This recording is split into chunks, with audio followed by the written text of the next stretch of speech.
Sumarioan esan moduan, Euskara izango dugu ardatze hurrengo minutuetan, izan ere udalek 4-5 urtean behin egiten dituzte Euskara planak, Eusko Jaurlaritzak finkatutako gidalerroei jarraituta, eta Bergarako udalak ere halaxe egin du oraingoan. Uztaileko osoko bilkuran 2024-2027 aldirako Euskararen plan estrategikoa onartu zuen, herritarren, herriko eragileen, udaleko teknikari eta politikarien parte hartzearekin. Gaurkoan, platoan dugu gurekin, Esteban Plazaola, Bergarako udaleko Euskara zerbitzuko arduraduna, plan horren gaineko xehetasunak emateko. Esteban, arratsaldeon. Arratsaldeon. Bueno, aipatu dugu ez, Euskararen plan estrategiko hori, Jaurlaritzak urte hasieran onartu zuen Aroa izeneko bere marko estrategikoa, hori oinarritzate hartu duzue eta plan estrategikoa burutu duzue. Zer jasotzen du plan horrek? Bueno, bai, esandako moduan, udalek berez bi plan estrategiko lantzen dituzte 4-5 urtean behin, bat udal barrura begirakoa eta beste bat udalerrira begirakoa. Bi plan AP Eusko Jaurlaritzaren marko estrategiko batzuetan oinarritutakoa dira, udal barrukoa Kemen izeneko marko estrategikoan eta udalerrira begirakoa Aroa izeneko zerean. Orduan zer jasotzen du? Jasotzen du neurri eta programa mordoska bat, datozen 4-5 urteetan gauzatzeko, herritarrekin, herriko elkarteekin lankidetzan, hainbat arlotan euskara sustatzeko. Dala familian, dala irakaskuntzan, aixian, kirolean, lan munduan, arlo guzti horietan, gizarteko arlo guztietan, euskara sustatzeko egitasmoak. Lehenengo diagnosi bat ere badago, planean, oraingo egoeraren diagnosi bat, eta gero, esan dudan neurri eta programa multzo bat. Plan hori oraingoan baina herrira begirakoa izango litzateke. Aipatu dugu Aroa oinarri hartu duzuela, Aroa bera zertan datza baita? Eusko Jaurlaritzaren marko horrek? Bai, Aroa da gainontzeko herri administrazioek euren planak diseinatzeko zeragindako marko bat, egitura bat dauka, eta purtsu bat da egitura bat eta proposamen batzuk bai, balizko proposamen batzuk, gero herri bakoitzak berea diseinatzeko eredu moduko bat da. Eta hor, besan dudana, jasotzen dira gaitasuna areagotzeko balizko programak, erabilera areagotzeko balizko programak, gizartean atxikimendua edo sentiberatzia edo indartzeko balizko programak markoa da. Hori da Aroa.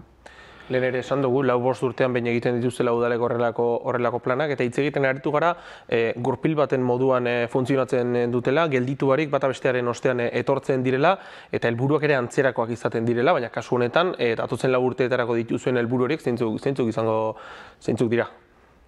Bai, berez hau 6. plan estrategikoa da. 4-5 urtean behin egiten da, eta oraingo plan estrategikoaren estrategikoko helburuek lotura erabatekoa daukate aurrekoarekin, eta ekintza asko ere, programa asko ere, aurrekoen jarraipena dira. Egokitzapenak izan ditzakete, baina asko bentzak jarraipena dira. Helburu nagusia zein da? Helburu nagusia da nolabait gizartea, euskaltzaleak, herritarrak zera egitea, saretzia, euskaltzaleak saretzia, alduntzia eta aktibatzia, euskaren aldeko dinamika batean aktibatzia. Gaitasunian zein erabileran aurrera egiteko, eta euskara ohiko hizkuntza eta hizkuntza nagusi izango den eremuak irabazteko. Azken baten, hizkuntza batek ez dauka etorkizunik, bera nagusidan eremurik ez badoka. Orduan hori lortu beharra daukagu. Helburuak finkatzeko ere, lanketa bat ere egin beharra egoten da askotan aurretik. Guazen pixka bat atzera egiteraz, aipatu duzu diagnosi bat ere jaso duzuela plan horretan. Diagnosi hori egin ostean, zer da jaso duzuena? Bai, alde batetik galdetegitxo bat pasatu gontzen herritarrei, aukera zabaldu gauen nahi zuten herritarrek euren iritzia eta euren ekarpenak eta zera egiteko. Hor iritzi bat ematen zuten, eurak euskaren egoera nola ikusten zuten eta oro har esan beharra dago balorazio, euren balorazioan kezka saltze zutela azken urtetan jaitsieratxo bat edo izan dela. Gure datuek ere antzeko zerbait ematen dute. Alde batetik jaso ditugu adierazle orokorrak, gaitasuna, etxeko erabilera, kaleko erabilera, arlo ahal izan dugunean eta informazioa eduki izan dugunean, hainbat arlotako adierazleak bai, aizian, kulturan, lan munduan eta barretan, edo mundu digitalian, ikusentzunezkoen konsumoan eta barretan dagoen egoera, hori jaso dugu. Eta oro har bai, adierazle nagusietan ikusten da jaitsiera bat. Gaitasunean adibidez, azken 10 urteetan ez da hola jaitsiera nabarmen bat egon, baina adintarte oso klabean, 30-40 urteko adintarte batean, eta hori oso adin garrantzitsua da familia berriak osatzeko adina eta beraz etorkizuneko transmisioa zein egingo dan erabakitzeko adina. Hor, euskaraz ez dakiten bikoteen portzentaia 10 puntu igo da. Biak, euskaraz, bietako inork euskaraz ez dakitenen portzentaia 10 puntu igo da. Hori oso zer esan dudana, zer adin eta zer gizamultzo garrantzitsua da. Beste zer batzutan, gaitasunean bertan ere, adibidez, 20 urte zazpikoetan, praktikan danak dakite euskaraz. Baina badago horbe zer bat, alderdi bat, oso kontuan hartzekoa. Eta da, gaitasun erlatiboa. Gazte gehienek hobeto egiten dute, edo errazago egiten dute erdaraz, euskaraz baino. Eta hori, erabilera dako, gako importantienetakoa da, gaitasun erlatiboa. Hizkuntzatan egiten duzu errazago. Arloz arlo joango bagina gero erabileran, baditugu zenbait arlo, aisia, kultura, kirola, bera, eskaintza bintzat euskaraz dana, eta gero baditugu beste arlo batzuk, egoera kaskarrago, nabarmen kaskarragoan. Ikusentzunezkoen konsumoa adibidez, oso apala da euskaraz. Lan mundua, merkataritza, beste arlo batzutan be, euskaren egoera kaskagarria da, bajua da. Horrelako diagnosi datu batzuk ere bota dituzun nahiko esanguratsuak, zuek udaletik plana egiterako orduan eta diagnosia egin ostean, hobetu beharrekoen artean, batuak ere hori adierazten dute, hobetu beharrekoen artean zeintzuk aurkitu dituzue?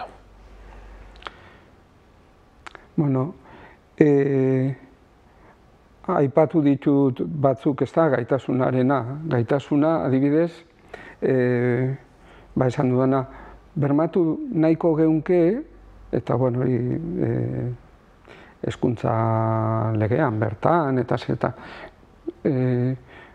adin batez 18, 20 urte zazpiko guztiek euskaldunak izatea. Hori, eta euskaldunak eta gaitasun txukun batekin. Baina, lehen esan dudan moduan, ez da bakarrik euskaraz jakitea, inorrez egotea euskaraz ez dakienik. Baizik, oso importantea da portzentaje altu batek euskaraz errezago egitea, gaitasun euskal elebidunak izatea, euskaraz errezago moldatuko diren. Orduan, hemen dano daukagu adintarte bakoitzean egiteko desberdina dauzkagu, baina dano daukagu zer hobetua eta ezer ez dakienak zerbait ikastia, euskalduna danak bere euskara aberaztu eta indartzia, erabileran sartuta euskarazko babesguneak edo esaten dut euskaraz nagusiki funtzionatuko duten eremuak indartzia, gaur egunean batzuk dauzkagu, irakaskuntzan, aurre handi baten kirol mundua, lan mundua,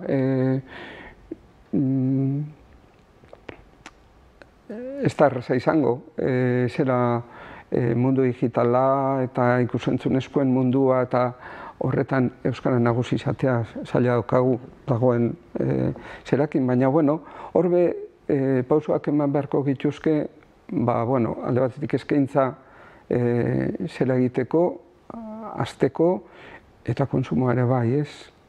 Orduan, edozein kasutan guzti hau zera egiteko artikulatzeko edo lehen esan dudan puntu bat da oinarrizkoa.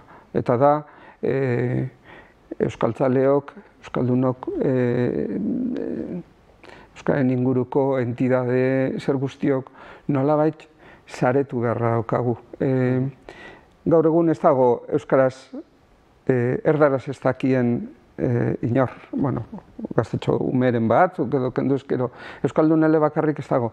Orduan, euskara biziko bada, euskaraz bizi nahietik elikatu beharko dugu. Orduan, horrek eskatzen dago, gure oinarrezko zer bat, eginkizun bat bada, nolabaiteko sare bat osatzea. Jende euskalduna aldunduz, euskaraz bizitzeko nahia izango dutenak, eta euren bizitzan proaktiboak izango dienak, eragileak izango dienak, hori da oinarrezko eginkizuna, oinarrezko egitasmoa, ez? Eta horretarako plan horren barruan 5 ardatz finkatu dituzue, ardatz bakoitzean egitasmo batzuk ere planteatu edo jarri dituzue, zeintzuk dira egitasmo horiek, laburra esan da behintzat? 5 ardatz esaten duzunean gaitasunaren,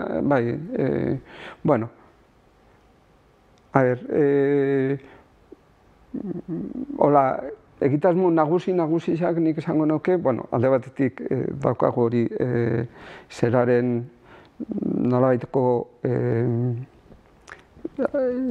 saretze zer hori oinarrizkoa da, gaitasunarekin lotuta migratzaileei eta etorkinei begira euskara nolabait doan edo ahalik eta errazen ikasteko bideak eskaintzea, hori funtsezkoa da. Gaitasun erlatiboa handitzeko ekimenak, eta hori guztiz lotuta dago ahozkotasunarekin, ahozko generoak indartzearekin, eta ahozko erabilera eskoletan bertan ahozkoari garrantzia handiagoa ematearekin. Gero erabileran oinarrizko arloa die lan mundua, badaukagu lehendik Arixa programa eta horrekin jarraitu nahi dugu eta indartu nahi dugu. Bereziki eskolaz kanpoko mundua, kirola, aisia, horretan nolabait euskara eta mundu ludikoarekin lotuta euskara nagusi izatieko programak antolatu nahi ditugu, eta gero badauz beste arlo batzupe, dala merkataritza, adibidez, merkataritzan hizkuntza paisaia lantzia oso importantea da. Merkataritzan gero eta gehiago migratzaileak eta sartzen ari dira eta oso importantia izango litzateke horrek gutxienez oinarrizko euskara ezagutza bat izatea, eta pixkatxo bat hor eta mundu digitalean, bereziki gaztei begira eurape sortzaile izatea zela bultzatu genken, eta aldi berian euskarazko eskaintza konsumitzea bultzatu ez. Baina, egitasmo horiek eta datozen 4 urteetarako finkatu dituzuen helburu horiek eta lortzerik dituzuen behintzat, Esteban, egin dugu errepasotxoa behintzat, plan estrategiko horrena, mila esker gurean izateagatik eta hurrengora arte. Eskerra zauei aukera emateagatik.